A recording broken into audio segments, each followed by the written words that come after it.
첫 번째 경기 고양 소노 대 한국가스공사 분석 시작해 보겠습니다.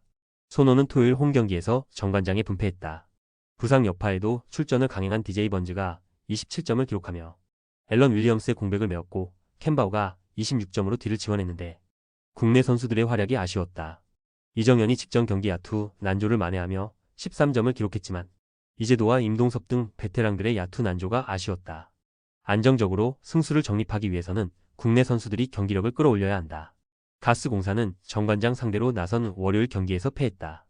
정성호와 김준일이 나란히 10득점 이상을 기록하며 국대 선수 득점 대결에서 앞섰지만 니콜슨과 은도에의 득점이 터지지 않았다. 게다가 김낙현이 다시 한번 시도한 3점 슛 7개를 모두 실패했기에 벤치 득점에서 밀렸다. 가스공사의 승리를 본다. 소노는 이정현과 캔바오, 이재도 등 좋은 선수들을 보유했음에도 초보 감독의 전술 부재와 동선 정리 실패로 인해 경기력이 나오지 않고 있다. 번지의 부담이 큰 외인 전력도 리스크다. 벨랑겔과 니콜슨이 주전 구간에서 득점을 앞설 가스공사가 승리할 것이다. 두 번째 경기 창원 LG 대 원주 DB 분석 시작해보겠습니다. LG는 KT 원정에서 최악의 경기를 하며 패했다. 마레이가 해먼즈와 KT 국내 빅맨의 더블팀에 고전하며 야투 시도 5회에 그쳤고 두경민은 시도한 3점 슛 7개 중 6개를 실패했다. 유기상과 양준석 등이 타이트한 일정 속에 벤치에서 나와 나름 역할을 하긴 했지만 기대했던 마레이와 타마요의 골밑이 위력을 보이지 못했기에 패할 수밖에 없었다. DB는 지난 주말 경기에서 SK에 패했다. 1쿼터 크게 밀렸던 경기를 3쿼터 접전으로 만들었는데 승부처였던 4쿼터 경기력이 좋지 못했다. 원정에서 시즌 하이인 27점을 기록했던 최성원이 33분을 뛰며 무득점으로 부진했고 알바노와 스펠맨이 나란히 야투 성공률 20%대에 그쳤다. 그로 인해 7위권 팀들의 추격에서 벗어나지 못했고 플레이오프 진출의 위기를 맞았다. DB의 승리를 본다. 스펠맨이 다소 주춤하는 최근이지만 오누아쿠가 부정맥 시술 후유증이 없이 벤치에서 나와 보인의 역할을 해주기에 마레이를 어느 정도 봉쇄할 수 있다. 타마요가 부진한 상황이라는 점도 변수가 될 것이다. 강상재와 정효근 등 사이즈가 좋고 수비에 강한 선수들이 타마요의 경기 영향력을 줄일 것이고 알바노와 박인웅이 득점에 나설 DB가 승리할 것이다. 세 번째 경기 BNK 썸 대 우리은행 분석 시작해보겠습니다. 썸은 원정에서 펼쳐진 두 경기를 모두 승리하고 챔프전 우승에 1승만을 남겨뒀다. 2차전 우리은행이 김소니아와 박혜진 수비에 집중하며 2명의 득점을 7점으로 막아냈지만 아네즈와 이지마, 사키에게 31점을 합작하며 팀의 승리를 이끌었다.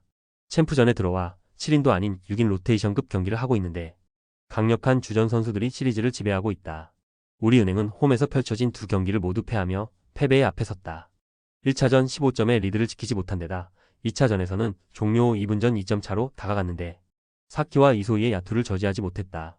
경기 시작 4분여 만에 파울 3개를 범했던 김단비가 베테랑다운 경기 운영으로 파울 아웃당하지 않고 버텼지만 주전의 열세가 패배로 이어졌다.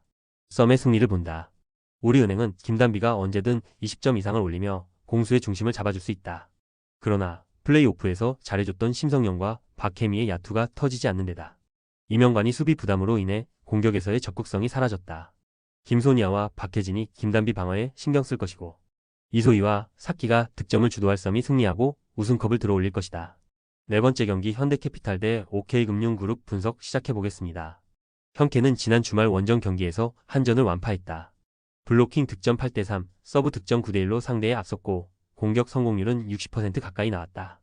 챔프전 직행 이후 두 경기에서 로테이션을 어느 정도 가동했지만 선수들의 경기력 유지를 위해 감독이 정상적으로 기용하며 시즌 막판 페이스도 좋다.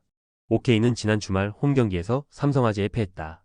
확실하게 주포 역할을 하는 신호진이 17점을 기록했고 김웅비와 김건우 등이 10득점 이상을 하며 토털 105를 했지만 승점을 추가하지 못했다. 범실을 줄이는 플로터 서브 위주로 경기에 임하며 안정적인 수비로 상대를 잡아내려 하지만 감독의 의도대로 경기가 되지 않고 있다. 크리스에게 경기당 서너 차례의 공격 기회만 주어지는 것도 문제다. 현캐의 승리를 본다.